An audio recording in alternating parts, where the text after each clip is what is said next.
आज अचानक कमर में तेज दर्द होना, पेशाब करते समय जलन महसूस होना या बार बार पेट भारी लगना, ये सब संकेत शरीर में पथरी बनने की ओर इशारा कर सकते हैं। लेकिन आयुर्वेद के अनुसार पथरी कोई एक दिन में बनने वाली समस्या नहीं है। ये शरीर के भीतर लंबे समय से चल रही गलत पाचन प्रक्रिया, कम पानी पीने की आदत और असंतुलित जीवन शैली का परिणाम होती है। अक्सर हम सोचते हैं कि पथरी केवल किडनी में होती है, जबकि शरीर के कई अंगों में पथरी बन सकती है और हर जगह इसकी परेशानी अलग होती है। तो पथरी आखिर क्यों बनती है? शरीर के किन किन अंगों में पथरी हो सकती है? पथरी होने पर कौन कौन सी समस्याएं सामने आती हैं? और आयुर्वेद में ऐसे कौन कौन से प्राकृतिक उपाय बताए गए हैं जिनसे पथरी बनने से पहले ही बचाव किया जा सकता है? आज आयुर्वेदा सीक्रेट्स पर हम इन्हीं सवालों के जवाब सरल भाषा में आयुर्वेदिक दृष्टिकोण से समझेंगे। पथरी बनने के कारण। आयुर्वेद के अनुसार शरीर में पथरी बनने का सबसे बड़ा कारण पाचन शक्ति का कमजोर होना माना जाता है।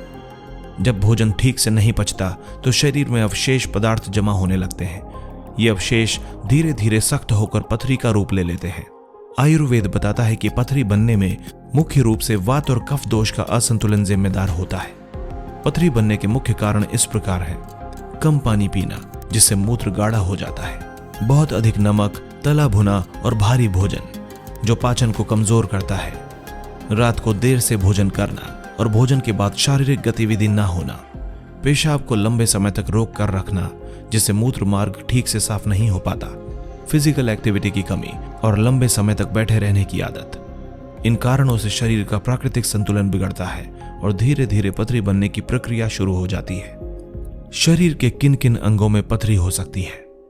अधिकतर लोग यही मानते हैं कि पथरी केवल गुर्दे में होती है, लेकिन आयुर्वेद के अनुसार पथरी शरीर के कई अंगों में बन सकती है। सबसे पहले गुर्दे यानी कि किडनी में पथरी। ये सबसे सामान्य स्थिति है जिसमें पेशाब में मौजूद खनिज पदार्थ जमा होकर पथरी बनाते हैं। दूसरा, पेशाब की नली में पथरी। जब गुर्दे से निकली पथरी मूत्र नली में फंस जाती है तो तेज दर्द और जलन की समस्या होती है। तीसरा, मूत्राशय में पथरी। जब मूत्र पूरी तरह बाहर नहीं निकल पाता तो मूत्राशय में पथरी बनने लगती है। चौथा, पित्त की थैली यानी गॉल ब्लैडर में पथरी। इसे आम भाषा में पित्त की पथरी कहा जाता है, जिससे पेट के दाहिने ऊपरी भाग में दर्द होता है। कुछ दुर्लभ मामलों में लार की ग्रंथि या अग्नाशय की नलियों में भी पथरी बन सकती है। इसलिए पथरी को केवल एक अंग की बीमारी नहीं बल्कि पूरे शरीर के असंतुलन का संकेत माना जाता है। पथरी होने से होने वाली परेशानियां। जब शरीर में पथरी बन जाती है तो इसका प्रभाव केवल एक जगह नहीं बल्कि पूरे शरीर पर पड़ता है।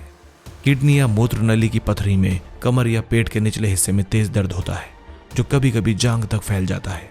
पेशाब करते समय जलन, दर्द या रुक रुक कर पेशाब आने की समस्या होती है। और पेशाब का रंग गाढ़ा होना भी आम लक्षण है। कई बार पेशाब में खून आ सकता है, जिससे घबराहट और कमजोरी महसूस होती है। पथरी के कारण मतली, उल्टी, बेचैनी और अधिक पसीना आने जैसी समस्याएं भी हो सकती हैं। यदि पित्त की थैली में पथरी हो तो पेट के दाहिने ऊपरी भाग में दर्द, अपच और भारीपन महसूस होता है। ये सभी परेशानियां ये संकेत देती हैं कि शरीर की मूत्र और पाचन प्रणाली सही तरह से काम नहीं कर पा रही है। आयुर्वेदिक घरेलू उपाय और बचाव। आयुर्वेद में पथरी के उपचार के लिए कुछ विशेष जड़ी बूटियों का उल्लेख किया गया है, जो मूत्र मार्ग को साफ करने और शरीर में जमा अवशेष पदार्थों को बाहर निकालने में सहायक मानी जाती है। सबसे पहले है वरुण। ये मूत्र मार्ग की सफाई में सहायता करती है और छोटी पथरी को धीरे धीरे बाहर निकालने में सहायक होती है। दूसरी महत्वपूर्ण जड़ी बूटी है पुनर्नवा। पुनर्नवा सूजन को कम करने में सहायक होती है और गुर्दों की कार्य क्षमता को बेहतर बनाए रखने में मदद करती है। तीसरी जड़ी बूटी है गोक्षुरा। ये पेशाब की जलन और दर्द को कम करती है और मूत्र प्रणाली को मजबूत बनाती है। चौथी प्रसिद्ध जड़ी बूटी है पाषाण भेद। आयुर्वेद में इसे छोटी पथरी में विशेष रूप से उपयोगी माना गया है, क्योंकि ये मूत्र मार्ग में जमा कठोर अवशेषों को ढीला करने में सहायता करती है। इन जड़ी बूटियों का उपयोग अलग अलग रूपों में किया जाता है, जैसे काढ़ा, चूर्ण या औषधि। ध्यान रखें, इन जड़ी बूटियों का सेवन आयुर्वेद चिकित्सक की सलाह के बिना नहीं करना चाहिए, क्योंकि हर व्यक्ति की प्रकृति और स्थिति अलग होती है। आयुर्वेद में जड़ी बूटियां तभी प्रभावी होती हैं जब उन्हें सही मात्रा में, सही समय पर और सही जीवन शैली के साथ अपनाया जाए। आयुर्वेद में पथरी से बचाव का सबसे महत्वपूर्ण तरीका है शरीर को अंदर से साफ रखना और पाचन को मजबूत बनाना। सबसे पहला और सरल उपाय है पर्याप्त पानी पीना। दिन भर में थोड़ा थोड़ा पानी पीने से मूत्र पतला रहता है और पथरी बनने की संभावना कम होती है। दूसरा उपाय है सुबह खाली पेट गुनगुना पानी पीना। ये शरीर में जमा अवशेष पदार्थों यानी टॉक्सिन्स को बाहर निकालने में सहायक होता है। तीसरा, कुल्थ की दाल का पानी। आयुर्वेद में इसे पथरी के लिए लाभकारी माना गया है। सप्ताह में 2-3 बार इसका सेवन किया जा सकता है। इसके अलावा नींबू पानी बिना चीनी के, ये मूत्र मार्ग को साफ रखने में सहायक माना जाता है। इस समस्या में नारियल पानी भी लाभदायक होता है। ये शरीर को प्राकृतिक रूप से जल युक्त रखता है और मूत्र प्रणाली को शांत करता है। आयुर्वेद ये भी बताता है कि बहुत अधिक नमक, तला भुना भोजन और देर रात खाने से बचना चाहिए। नियमित रूप से चलना फिरना, पेशाब को रोक कर ना रखना और पाचन को मजबूत रखना, ये सभी उपाय पथरी से बचाव में सहायक होते हैं। याद रखें, आयुर्वेद में पथरी का सबसे अच्छा इलाज है समय रहते रोकथाम। पथरी कोई अचानक होने वाली बीमारी नहीं है। ये शरीर में लंबे समय से चल रही गलत आदतों और असंतुलित जीवन शैली का परिणाम होती है।